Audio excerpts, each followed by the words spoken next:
Halo teman-teman, berjumpa dengan saya di channel Kata Terapis. Perkenalkan, saya Retno, saya seorang speech therapist di Yayasan Karya Jemari Bandung.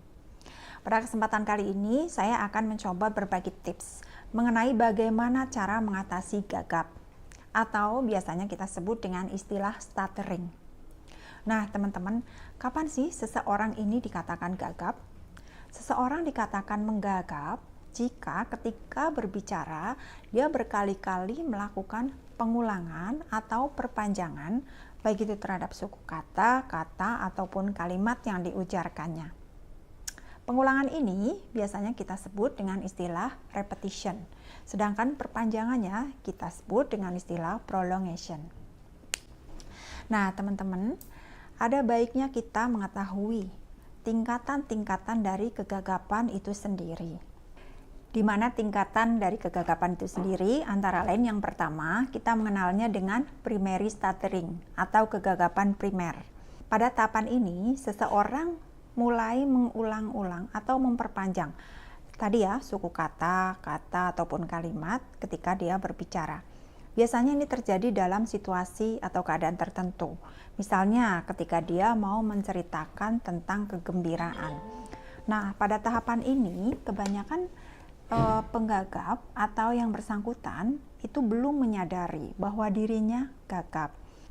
Nah, perkembangan stutteringnya ini, apakah dia akan maju ke level berikutnya atau tidak, ini akan sangat dipengaruhi oleh support atau dukungan dari orang-orang di sekelilingnya. Nah, teman-teman, tingkatan kedua kita kenal sebagai secondary stuttering atau kegagapan sekunder. Jika Anda mengalami gagap pada tahapan ini, maka di sini Anda akan mulai merasakan kesulitannya. Prolongation dan repetition akan lebih sering terjadi. Bahkan kadang-kadang disertai dengan gejala-gejala sekunder, seperti menggerak-gerakkan tangan, menggeleng-gelengkan kepala, dan lain-lain. Biasanya juga disertai dengan rasa cemas, rasa bersalah, atau bahkan frustasi karena kesulitan bicaranya ini. Ketika berbicara, Anda juga biasanya cenderung kaku dan tidak ada modulasi suara. Artinya, tingkatan nada di sini sangatlah terbatas dan kadang-kadang terdapat beberapa kesalahan artikulasi.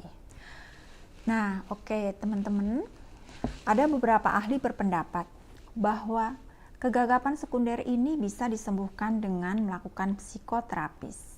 Namun, pada kenyataannya, masalah yang dihadapi oleh penggagap sekunder ini sangatlah kompleks.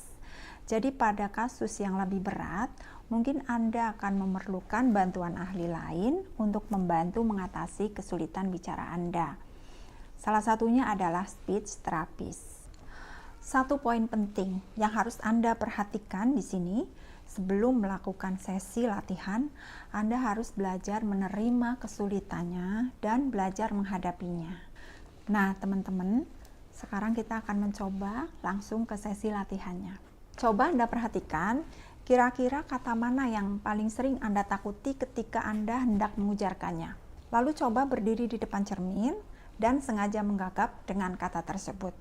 Lalu lakukan pola baru untuk stutteringnya.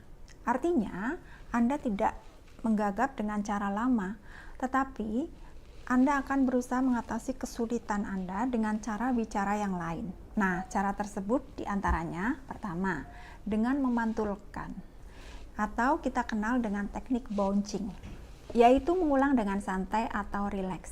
Misalnya, jika terjadi pada suku kata pertama pada tiap-tiap kata.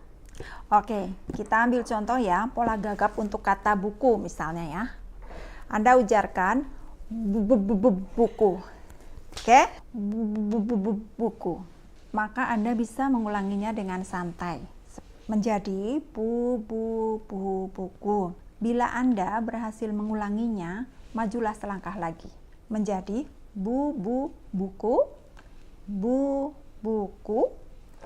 buku. Dan pada akhirnya, kata buku dapat terujarkan dengan baik. Nah, selanjutnya kita akan melakukan teknik prolongation atau perpanjangan. Jika tadi Anda pada teknik bouncing, Anda melakukan pengulangan terhadap suku kata awal, maka pada prolongation ini Anda bisa melakukan teknik perpanjangan atau memperpanjang suku kata awal pada tiap-tiap kata yang akan Anda ucapkan. Nah, kegiatan ini, pola ini bisa Anda lakukan melalui kegiatan membaca. Teman-teman, selain teknik tersebut di atas, teman-teman juga harus memiliki motivasi yang tinggi dan yakin bahwa kesulitan bicara Anda akan dapat diatasi. Cobalah untuk sering berbicara dalam berbagai keadaan dan berbagai situasi. Rasakan setiap pengalamannya dan pelajari dalam situasi seperti apa Anda menggagap. Cobalah buat tugas bicara mulai dengan 2 atau 3 kata setiap hari dan setiap hari semakin meningkat hingga ketakutan Anda pada kata tidak lagi menghantui Anda. Teruslah kuatkan tekad untuk terus berlatih. Percayalah, suatu saat stuttering Anda akan berkurang atau bahkan lama-kelamaan menghilang. Belajarlah untuk tidak menghindari keadaan, belajarlah untuk tidak takut bicara, dan belajarlah untuk menghindari kecemasan ketika Anda berbicara. Yang terpenting adalah belajar untuk rileks. Nah, teman-teman, demikianlah sedikit tips cara mengatasi gagap.